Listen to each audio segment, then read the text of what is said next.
Hello friends, आज मैं आपको बताऊंगा 5 ऐसी बातें जिसके कारण मैं किसी कंपनी के शेयर को परचेज करने से बचता हूं, उन्हें अवॉइड करता हूं। क्योंकि शेयर मार्केट में क्या खरीदना है इससे ज़्यादा ज़रूरी है भी क्या नहीं खरीदना। और आप जानते ही हैं, इन्वेस्टमेंट में अपने मूलधन की सुरक्षा पहला नियम है। पहला सबसे बड़ा कारण है करप्ट मैनेजमेंट। मैं ऐसी कंपनी के शेयर कभी परचेज नहीं करता जिसका मैनेजमेंट करप्ट है।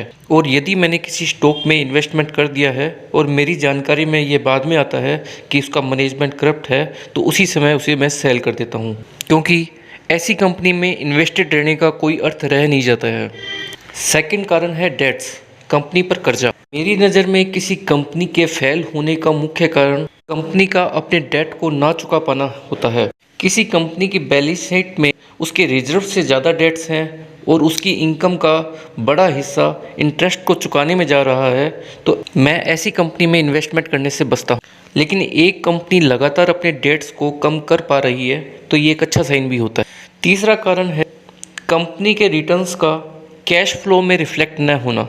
एक कंपनी लगातार अपनी सेल्स बढ़ा रही है, उसका नेट प्रॉफिट भी बढ़ रहा है, लेकिन उसका इफ़ेक्ट उसके कैश फ्लो में नहीं दिख रहा है, यानी कि कैश फ्लो उसके अकॉर्डिंग नहीं बढ़ रहा है।